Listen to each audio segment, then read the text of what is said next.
I was reading in The Guardian today how they're going to update the language on global warming.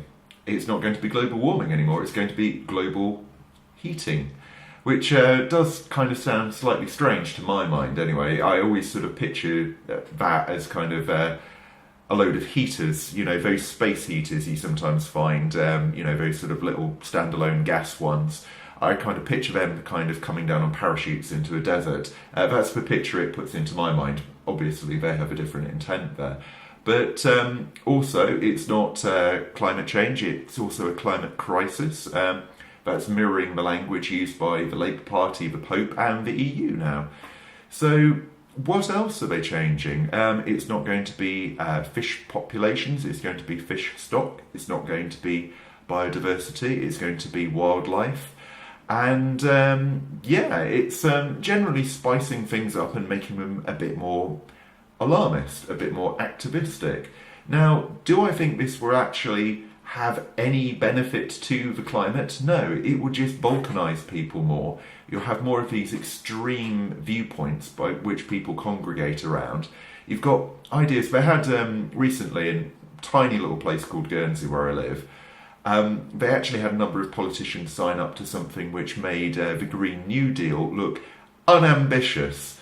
Basically, it was like this tiny island trying to shift over extremely rapidly away from fossil fuels. And Guernsey currently is burning incredibly dirty diesel because our cable link to France is broken.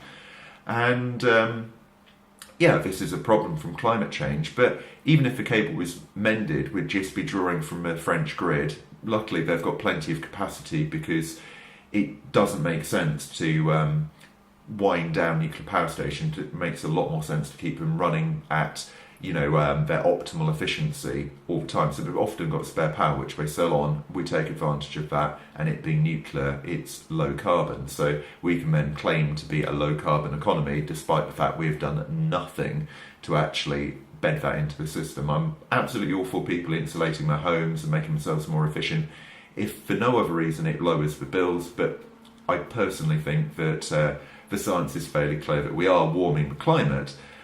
Do I think that the more alarmist, extreme viewpoints are true? No, because they rarely are. And even if they were true, the way it's being structured as an us and them argument isn't helpful, because you need to actually bring everyone on board to effect changes which will actually have an impact. It doesn't matter if 3 or 4% of the population basically decides to completely make themselves carbon neutral if the rest of the population is disinterested or has been alienated by the way they conduct themselves. Plus the fact I often see people which make the most fuss about global warming kind of going on quite long distance flights and this sort of thing and not really walking the walk to go with their talk.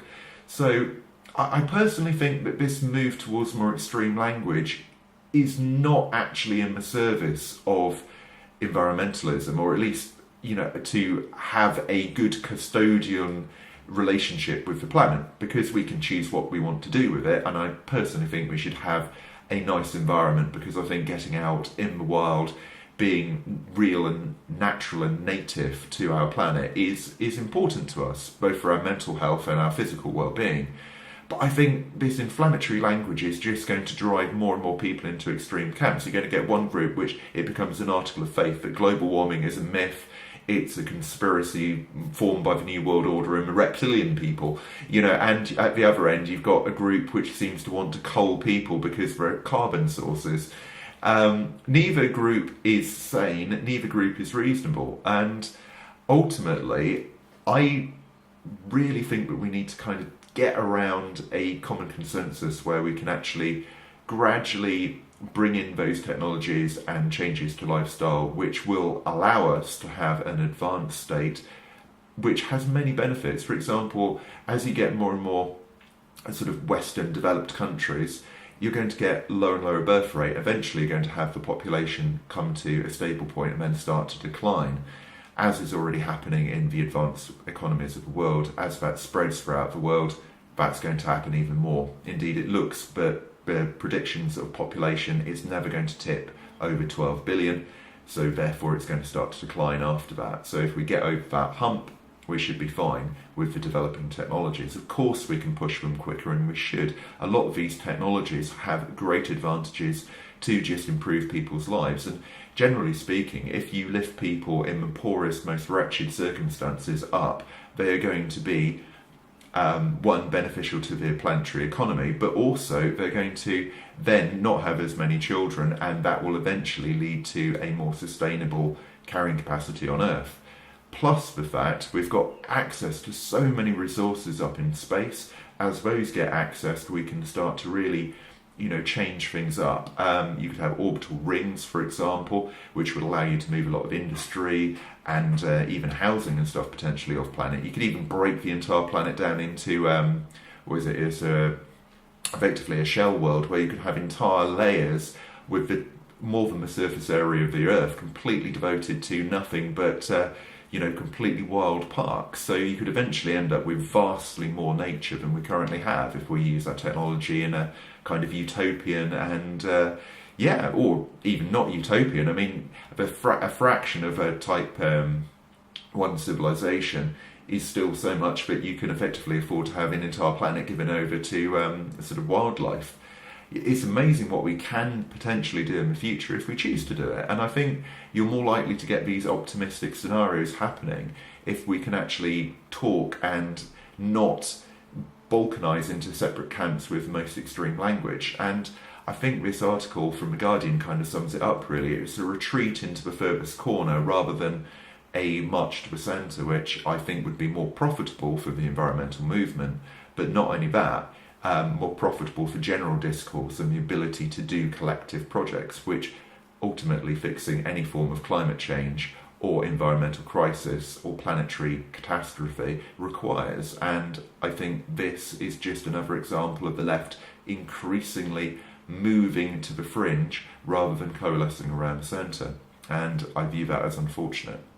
I hope you're having a good day. And as for my cough and cold and whatnot, I seem to be recovering a bit more today. Had a bit of coughing in the morning. I've got an ultra tomorrow, so should be okay. Just got a little tickle there, but not too bad. Do also let me know if there's any sort of changes you'd like to see on the channel, a topic you'd like to see addressed, maybe some tips or tricks on better mics or good cameras or something like that. Any tips on something I could use to give me effectively a Steadicam experience with a mobile phone, perhaps do some stuff outside, or maybe when I'm out and about on a run or in the gym or something like that, as people have asked me for a few of those more kind of interactive outdoorsy type videos. So let me know what you'd like, and looking forward to seeing your comments below.